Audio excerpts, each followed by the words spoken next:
नमस्कार, morning breaking news देख रहे हैं आप और आपके साथ मैं हूं अंशिका पाठक। प्रधानमंत्री नरेंद्र मोदी आज अपने मन की बात प्रोग्राम के जरिए देशवासियों से बात करेंगे। पीएम मोदी के मन की बात का ये 106वां एपिसोड होगा। इस कार्यक्रम को सुबह 11 बजे प्रसारित किया जाएगा और इस एपिसोड में पीएम राम मंदिर निर्माण और दिवाली का जिक्र कर सकते हैं। मन की बात कार्यक्रम 22 भारतीय भाषाओं और 29 बोलियों के अलावा फ्रेंच, चीनी, इंडोनेशियाई, तिब्बती, बर्मी, बलूची, अरबी, पश्तू, फारसी सहित 11 विदेशी भाषाओं में प्रसारित किया जाता है। ये कार्यक्रम आकाशवाणी के 500 से ज्यादा केंद्रों से प्रसारित होता है। इससे पहले 24 सितंबर को प्रसारण हुए 105वें एपिसोड में पीएम ने चंद्रयान, G20, जर्मनी की 21 साल की दृष्टिहीन अकादमिका भारतीय संगीत से प्रेम सहित कई मुद्दों पर बात की थी। और इस बार देखिए सबसे महत्वपूर्ण ये कि जो हाल ही में खिलाड़ियों ने शानदार प्रदर्शन किया एशियन गेम्स में, एशियन पैरा गेम्स में, उसको लेकर भी प्रधानमंत्री जिक्र कर सकते हैं क्योंकि 100 मेडल भारतीय खिलाड़ियों ने भारत को दिया है और इससे बड़े गर्व की बात कुछ हो ही नहीं सकती। इसका भी जिक्र पीएम मोदी अपने मन की बात में कर सकते हैं। राम मंदिर आकार ले रहा है, उसका जिक्र प्रधानमंत्री कर सकते हैं मन की बात कार्यक्रम में। इसके अलावा दिवाली को लेकर भी जिक्र कर सकते हैं प्रधानमंत्री नरेंद्र मोदी।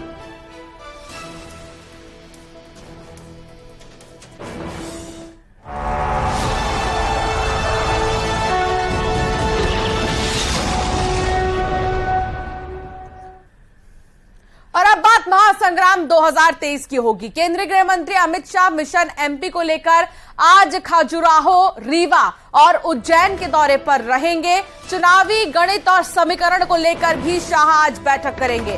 सबसे पहले शाह खजुराहो में सागर संभाग की बैठक लेंगे जिसमें 26 विधानसभाओं के पदाधिकारी और कार्यकर्ता शामिल होंगे। इसके बाद रीवा में रीवा और शहडोल संभाग की बैठक करेंगे और फिर बाबा महाकाल की नगरी उज्जैन में अमित शाह नजर आएंगे। यहां पर दर्शन करने भी जाएंगे। यहां भव्य रोड शो होगा। साथ ही रात को उज्जैन संभाग की बैठक लेंगे। बता दें कि देर रात शाह ने भोपाल में भी बैठक ली। चुनावों को लेकर मंथन किया गया। इसके अलावा रूठों को मनाने को लेकर भी रणनीति हुई। अमित शाह ने कहा कि हमेशा मैं अपने कार्यकर्ताओं के लिए, नेताओं के लिए मौजूद हूं। अमित शाह की तरफ से कुछ बयानों का जिक्र किया गया। उस बयान में अमित शाह ने कहा चाहे फोन पर या कोई अगर मुझसे मिलना चाहता है तो वो कभी भी मिल सकता है। हम ये नहीं चाहते कि कोई भी रूठे। हमारा फोकस विधानसभा चुनावों पर है। इस बार जिन्हें टिकट नहीं दिया गया उन्हें बड़ी जिम्मेदारी दी जाएगी चुनावों में, इसीलिए रूठने की जरूरत नहीं है। तो आज अमित शाह का दूसरा दिन है मध्य प्रदेश में और आज वो बाबा महाकाल की नगरी उज्जैन में रहेंगे।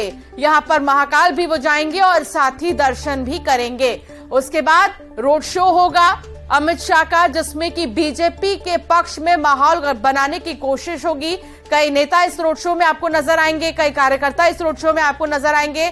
तो आज पूरा इलाका आपको भगवा रंग में रंगा हुआ नजर आएगा। बाबा महाकाल की नगरी में अमित शाह पहुंचेंगे और यहां दर्शन करेंगे।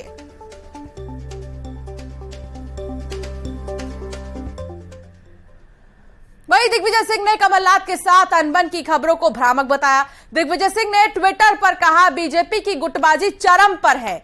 इसे थामने के लिए प्रायोजित रूप से कांग्रेस नेताओं में खासकर मेरे और कमलनाथ के बीच अनबन की झूठी खबरें फैलाई जा रही हैं।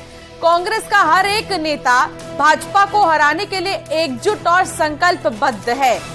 तो दिग्विजय सिंह की तरफ से जो खबरें सामने आ रही थी दिग्विजय और कमलनाथ को लेकर, उस पर अब विराम लगा दिया गया है। उन्होंने कहा कि बीजेपी ये साजिश रच रही है क्योंकि बीजेपी खुद की जीत से कहीं ना कहीं पीछे हट रही है। बीजेपी की गुटबाजी चरम पर है। दिग्विजय सिंह ने कहा कि बीजेपी सिर्फ कांग्रेस को झूठा दिखाना चाह रही है, इसलिए अनबन बातें कर रही है। भारतीय जनता पार्टी के नेतृत्व में, प्रादेशिक नेतृत्व में जो गुटबाजी है उसे छुपाने के लिए वे कांग्रेस पार्टी के बारे में और विशेषकर मेरे और कमलनाथ जी के संबंधों के बारे में अनेक भ्रम फैलाने का प्रयास कर रहे हैं। पहले तो मेरे नाम से नकली पत्र भी छपवा दिया और उसके बाद अब कई समाचार पत्रों में यह बात आई है कि मैंने अपनी नाराजगी के कारण झाबुआ और खातेगांव का दौरा निरस्त कर दिया। ये बिल्कुल गलत खबर है। हाँ, मेरा दौरा था, लेकिन क्योंकि हमारे एआईसीसी के महामंत्री जी चाहते थे कि हाँ कोई उनको चर्चा करनी थी और कुछ ऐसे इश्यूज थे जिस पर की बातचीत करना आवश्यक था संगठन की दृष्टि से और चुनाव की दृष्टि से, इसलिए मैंने दौरे निरस्त किए। इसमें कहीं किसी प्रकार की गुटबाजी, नाराजगी का प्रश्न उपस्थित नहीं था। तो दिग्विजय सिंह ने यह तो बता दिया कि उनके और कमलनाथ के बीच कुछ नहीं है, बीजेपी जो भी आरोप लगा रही है वो झूठ है। लेकिन आगे बढ़ेंगे और बात छत्तीसगढ़ की करेंगे, जहां राहुल गांधी के छत्तीसगढ़ दौरे का दूसरा दिन है। आज कवर्धा और राजनांदगांव का वो दौरा करेंगे। कवर्धा और राजनांदगांव में राहुल गांधी की जनसभा होगी और 1 बजे वो राजनांदगांव पहुंचेंगे, 3 बजे कवर्धा में जनसभा करेंगे। तो 2 जगहों पर राहुल गांधी जाएंगे। राजनांदगांव इसलिए भी खास है क्योंकि यहां पर चुनावी मैदान में बीजेपी के प्रत्याशी पूर्व मुख्यमंत्री रमन सिंह हैं और आज राजनांदगांव में राहुल गांधी की सभा होगी। मंच से राहुल गांधी क्या संदेश कांग्रेस की तरफ से देते हैं, ये देखना बहुत खास होगा।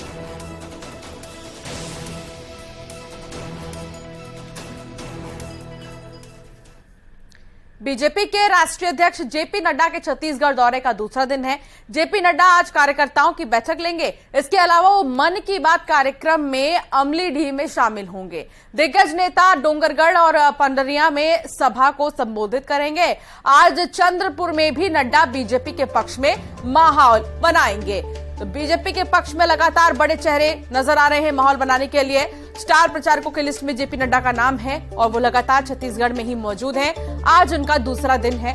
दूसरे दिन भी वो बीजेपी के पक्ष में माहौल बनाते हुए नजर आएंगे। तो दूसरी तरफ चंद्रपुर भी जाएंगे। चंद्रपुर में बीजेपी के राष्ट्रीय अध्यक्ष जेपी नड्डा सभाएं करेंगे और साथ ही कार्यकर्ताओं से भी मिलेंगे, बातचीत करेंगे, बैठक में शामिल होंगे।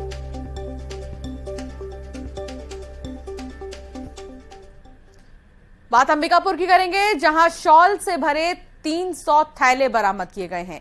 इन पर बीजेपी का चुनाव चिन्ह और प्रत्याशी का नाम लिखा था। उड़न दस्ता ने लखनपुर थाना क्षेत्र के ग्राम लटोरी के पास एक कार से ये शॉल बरामद कर लिए हैं।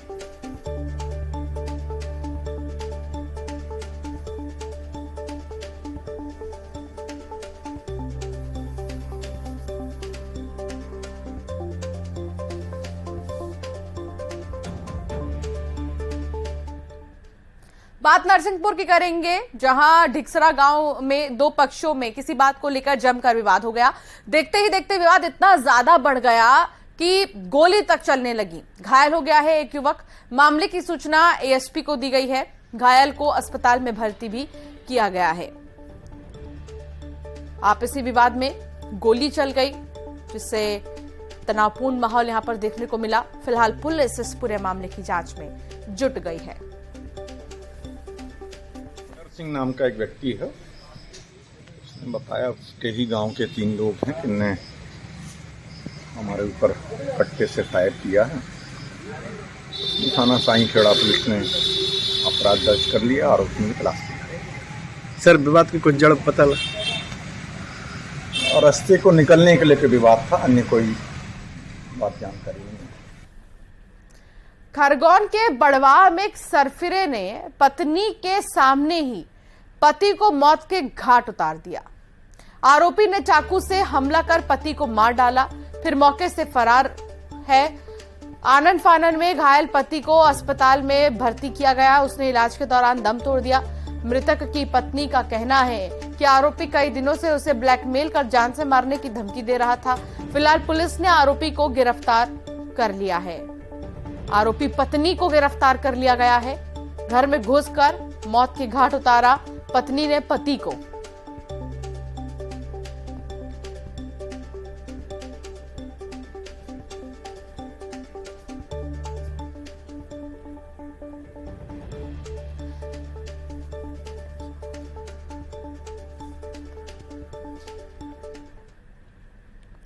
रायपुर के गोंडवाना की फैक्ट्री में भीषण आग लग गई है। लाखों का सामान जलकर खाक हो चुका है। प्लास्टिक और स्क्रैप से गोदाम भरा था। दूर से आग की लपटें दिखाई दे रही थी।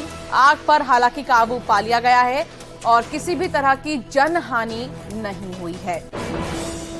प्लास्टिक और स्क्रैप की ये दुकान थी जहां पर भीषण आग लगी और आप देखिए तस्वीरों में काफी ज्यादा भयानक आग। बगल में ही ट्रांसफार्मर भी है और इतनी ज्यादा भयानक ये आग थी कि इसकी लपटें दूर दूर तक फैली। फिलहाल आग पर काबू पा लिया गया है। रात के समय यह आग लगी थी।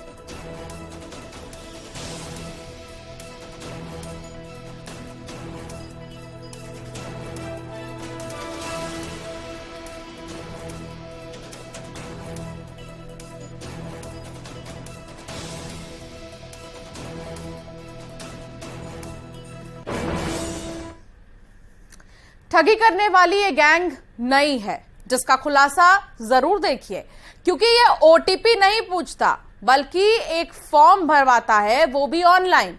उसके बाद मोबाइल हैंग हो जाता है और फिर आता है मैसेज, रुपए निकल चुके हैं। आप भी देखिए ये खुलासा। हेलो, आपको चूना लगने वाला है।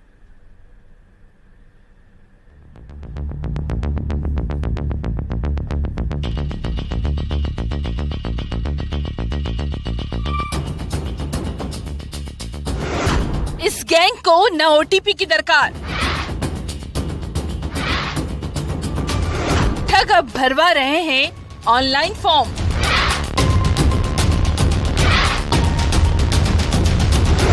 लिंक भेजकर करना दे कंगाल। 30 मिनट में लाखों रुपए हुए पार।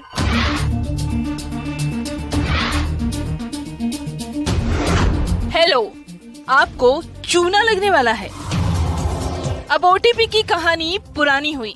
ठगी की इस नई कहानी को सुनिए और जरा अलर्ट हो जाइए, क्योंकि अब नटवर लाल ने चूना लगाने का नया फॉर्मूला इजाद कर लिया है।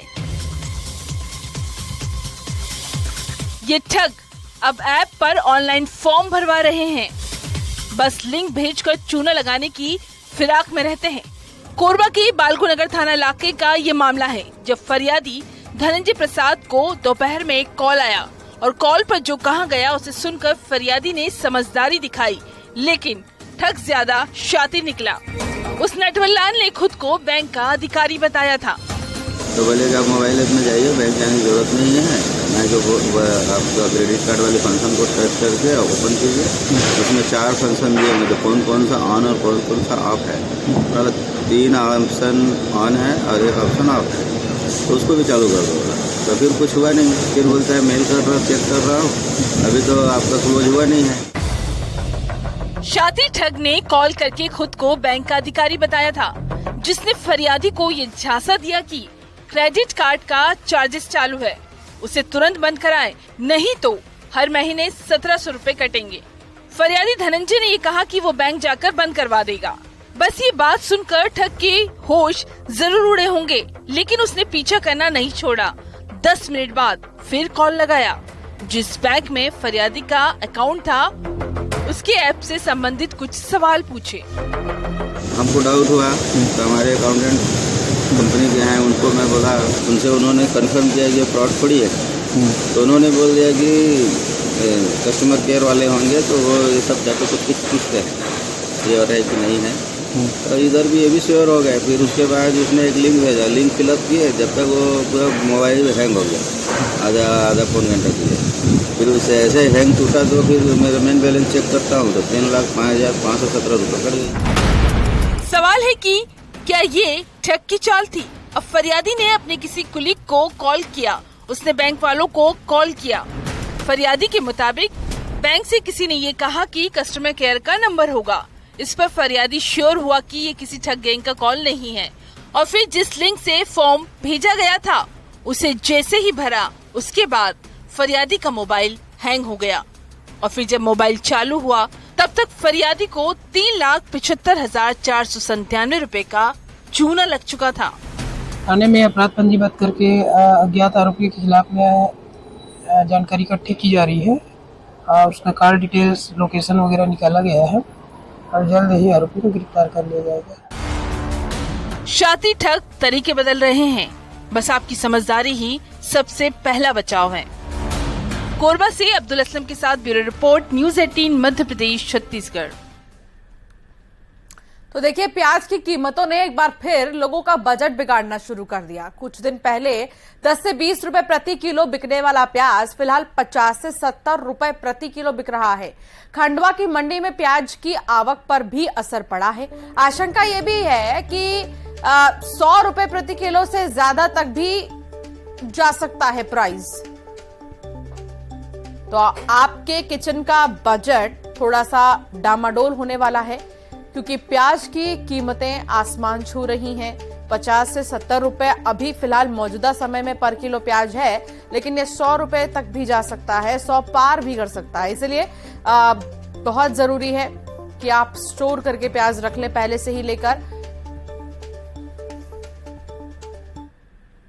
दौर है और इस दौर में टिकट कटने के मलाल में नेताओं के आंसू बहते तो आपने देखा होगा, लेकिन इन दिनों प्याज की कीमतों में बढ़ोतरी हो रही है और ये प्याज की कीमतें अब आम आदमी को भी रुलाने वाली है। आप देख सकते हैं कि खंडवा की बुधवारा सब्जी मंडी में हम मौजूद हैं और यहाँ तरह तरह की सब्जियां हैं। हालांकि बीते दिनों टमाटर के दाम बहुत तेजी से बढ़े थे और उसके बाद वो दाम कम भी हो गए हैं और इन दिनों प्याज की जो कीमतें हैं, ये देख सकते हैं आप, यहाँ प्याज की खरीदारी भी हो रही है। प्याज की कीमतों में इजाफा हुआ है। कुछ लोग जो यहाँ पर हैं उनसे बात करते हैं कि आखिर वो क्या सोचते हैं प्याज की कीमतों को लेकर। पहले दुकानदार से जानते हैं कि इन दिनों प्याज की क्या कीमतें चल रही है। प्याज 50 से लेते 70 रुपए किलो तक बिक रही है। मंडी में 2000 रुपए मन बिक रही है। 40 किलो का भाव कमीशन लग रही है। 5 रुपए किलो पे 55 रुपए किलो पे पड़ रही है हमको। हम 70 और 60 बेच रहे हैं और हल्की वाली प्याज 50 और 60, बड़ी वाली 40 रुपए किलो। आने वाले दिनों में और कुछ कीमतें बढ़ने की वो है? अब से 70 रुपए किलो, उससे ज्यादा नहीं बिक रहे। 60 बिल्कुल। और हल्का वाला माल 50 रुपए किलो, बदल छिलके वाला, और नया प्याज 50 रुपए किलो, छोटा माल। यहाँ पर कुछ और लोग हैं, उनसे बात करते हैं। आप प्याज खरीद रहे हैं, क्या भाव मिल रहा है और क्या कुछ कहेंगे? 50 रुपए किलो चल रहा है अभी प्याज दे रहे हैं भाई साहब। पिछले हफ्ते काफी 25 से 30 रुपए किलो था, एक हफ्ते में काफी आसमान छू रहे हैं इसके भाव। आपको बता दें कि खंडवा जिले में ही प्याज एक वक्त पर मौसम की मार की वजह से खराब हुआ था और किसानों को ये प्याज सड़कों पर फेंकना पड़ा था, तब उन्हें भारी नुकसान हुआ था। अब प्याज की कीमतें बढ़ रही है तो आम आदमी की जेब पर इसका खासा असर पड़ रहा है। अमित जायसवाल, न्यूज़ 18 खंडवा। खबर हरदा से है, जहां भुवन खेड़ी के पास हंडिया शाखा की मुख्य नहर फूट गई है। देर रात नहर फूटने से खेतों में हजारों गैलन पानी बह गया। हालांकि नहर फूटने की सूचना मिलते ही जल संसाधन विभाग ने सुधार कार्य शुरू कर दिए और क्षतिग्रस्त नहर में मिट्टी डालकर पानी को बंद किया। बोवनी नहीं होने से खेत खाली थे, जिसके कारण कोई नुकसान नहीं हुआ। रबी सीजन की सिंचाई के लिए एक दिन पहले ही शाम को नहरों में पानी छोड़ा गया था। जंगल से ग्रामीण क्षेत्रों की तरफ तेंदुओं का रुख चिंता का विषय बन गया है। इसके अक्सर जंगली जानवरों की कुएं में गिरने की खबरें आती रहती हैं। बड़वानी में भी एक तेंदुआ किसान के खेत के कुएं में गिर गया, जिसकी सूचना ग्रामीणों ने वन विभाग को दी है। मौके पर पहुंचे वन विभाग ने पिंजरा लगाकर घंटों की मशक्कत के बाद तेंदुए को सफलतापूर्वक रेस्क्यू कर लिया। वन विभाग ने तेंदुए का स्वास्थ्य परीक्षण किया और उच्च अधिकारियों के निर्देश के बाद जंगल में वापस छोड़ दिया।